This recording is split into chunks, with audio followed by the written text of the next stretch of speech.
Sir under 500 rank guidance please for JEE for class 12th student. Sir under देखो कुछ ऐसा नहीं होता कि 500 रैंक के अंदर गाइडेंस अलग होता है और इसके अंदर अलग होता है। ऐसा नहीं कि 500 रैंक के अंदर लाने के लिए बुक अलग हैं और 5000 रैंक के अंदर लाने के लिए बुक अलग हैं। तुम इनको ऐसे सोचो कि सीढ़ियाँ हैं ऊपर जाने की, ये ठीक है।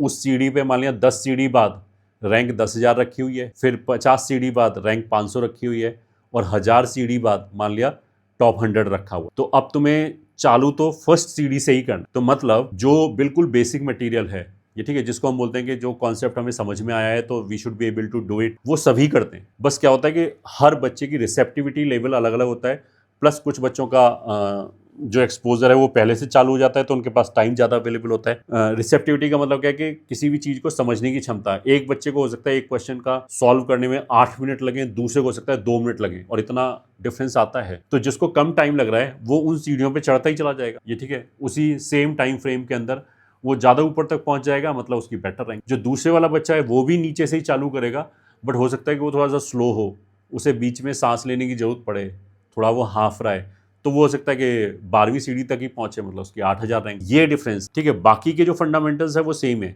ये जो सीढ़ियां हैं ये बेसिकली मटेरियल है, प्रैक्टिस मटेरियल, ठीक है। टेस्ट दोनों बच्चों को एक जैसा ही देना है, एक ही टेस्ट आएगा दोनों के लिए, उसमें कोई डिफरेंस नहीं है, ये ठीक है। रिवीजन दोनों ही बच्चों को करना है। लेक्चर जो है थ्योरी के लेक्चर वो दोनों ही बच्चों को मोर और लेस सेम दिए जा रहे हैं, ठीक है। तो ये एक्टिविटी तो सबके लिए सेम हो गया। और जो मैंने सीढ़ी से जो analogy the that is basically material. जिसकी रिसेप्टिविटी ज़्यादा होगी वो जल्दी क्वेश्चन सॉल्व कर पाएगा, तो वो वहां ऊपर चढ़ता ही चला जाएगा सेम टाइम फ्रेम के। अब इट डिपेंड्स कि आप 5000 रैंक तक पहुंचते हो या 500 रैंक। अब ऊपर चढ़ने का मतलब ये भी है कि मान लिया एक बच्चे का आईक्यू फास्ट है, ए बच्चे का, और बी बच्चे का उसके कंपैरिजन में थोड़ा सा स्लो है, ठीक है।